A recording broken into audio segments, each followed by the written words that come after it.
Hey guys, everyone's favorite Dinobot here. Today we're gonna actually talk about if a monster could survive Skull Island. Not just any monster, the king of mutants himself, our everyone's favorite little dinosaur, Zilla Jr. Sorry, irradiated, mutated, or irradiated iguanodon. You guys get the point, right? Skull Island is so dangerous, alright? This is the 2017 version, which is actually nerfed from the 2005 version.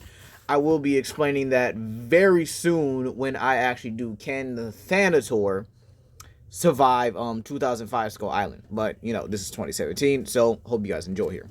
So sitting down underneath trees is likely able to get you snatched up by some giant sized ants. Then you have the fact that getting a drink of water on this island is so bad you could just get snatched up by anything.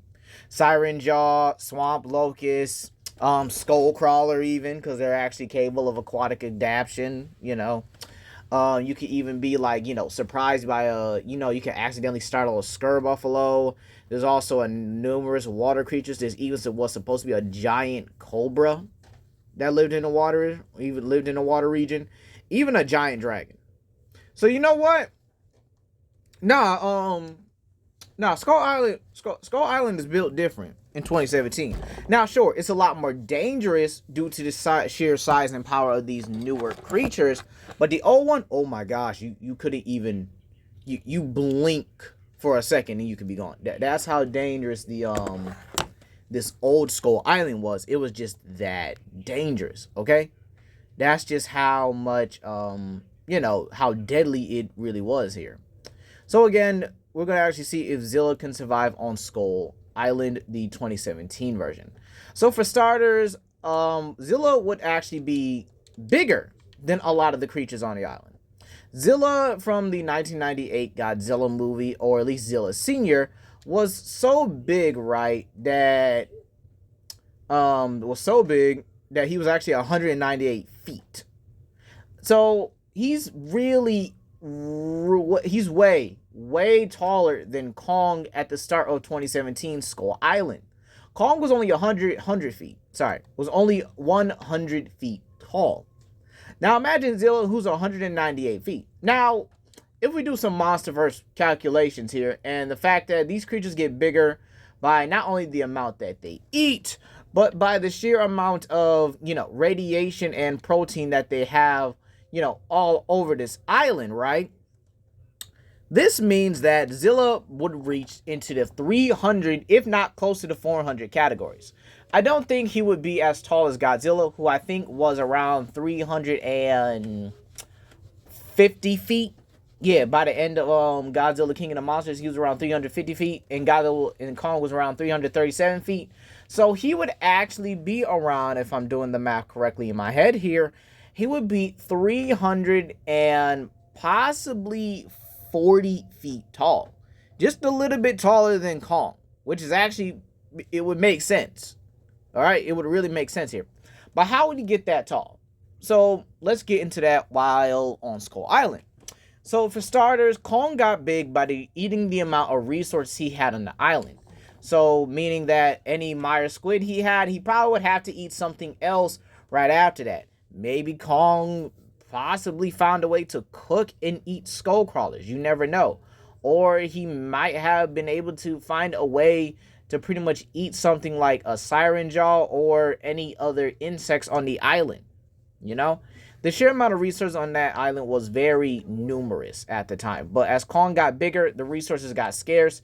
And while it was kind of sustaining him, it wasn't doing very well here.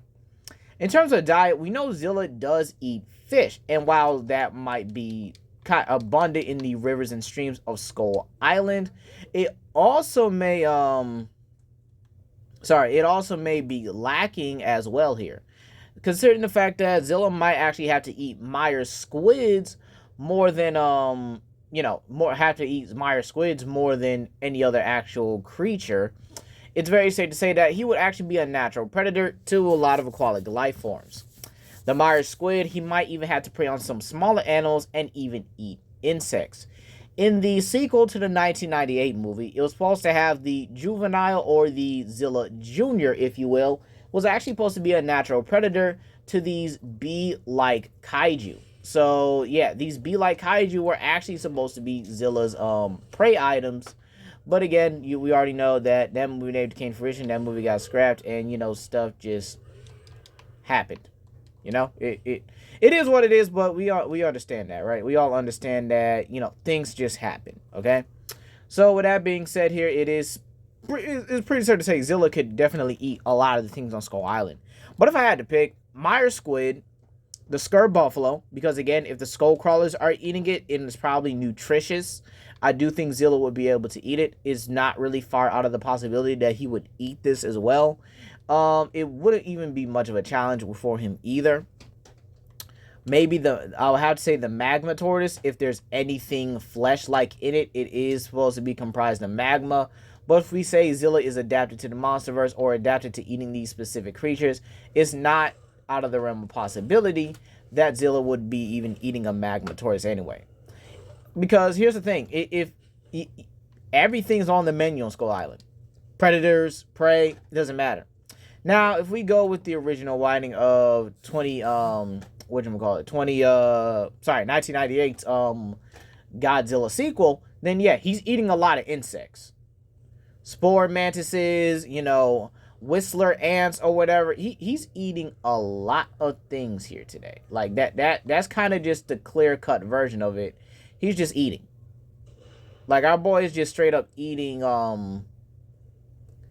anything and everything that pretty much just comes down his path. It's not going to matter. Now, would he develop his atomic fire breath? Yeah, I think so. I think it is very much pretty much it's very certain that he could develop his atomic fire breath here. Now, what about competition? Now, competition is a very important thing when you go into these kind of locations here. And unlike 2018 Skull Islands, the bigger you are, 2005 Skull Island, the bigger you are in the 2017 one, the more higher you are in the food chain. Kong and Camazotz were at the higher points of the food chain, as was the big one. But then again, the big one could have actually got killed by Kong if he was in full health. But hey, that's for another day.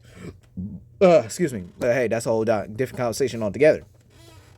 I think Zilla and Kong would not be in competition because there is such a thing as niche partitioning, meaning you specialize in basically eating one thing while the other predator specializes in eating the other. Now, yes, this does have a tendency to cause internal competition sometimes when predators go out their natural food source. An example of this is the great jaguars and the Anjanath. Great jaguars eats Aptonoth and then winds up being a prey itself for Anjanath, who also eats the Aptonoth. So again, it's really just it's terrible. It's just a terrible day here. Now, they would actually get along here, and I do think that they would actually form a somewhat of a symbiotic relationship. I do think it would have been adorable if we actually see, Zilla and, we see Zilla and Kong here kind of grow up together. You see a baby Zilla that also, lost the rest of its clutch here.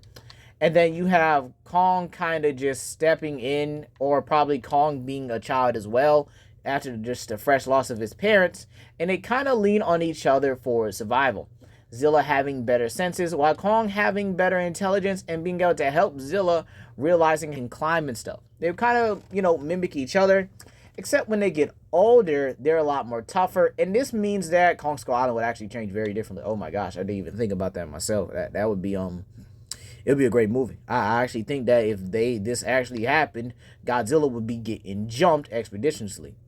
Excuse me.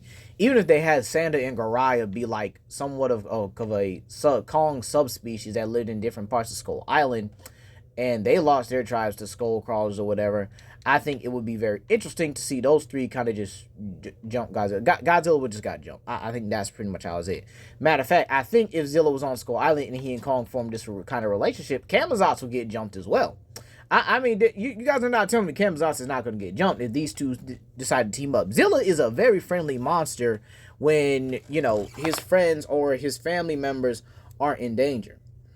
But yet, if we say that, this doesn't happen, if we say that they don't jump nobody, everything could pretty much just go the same.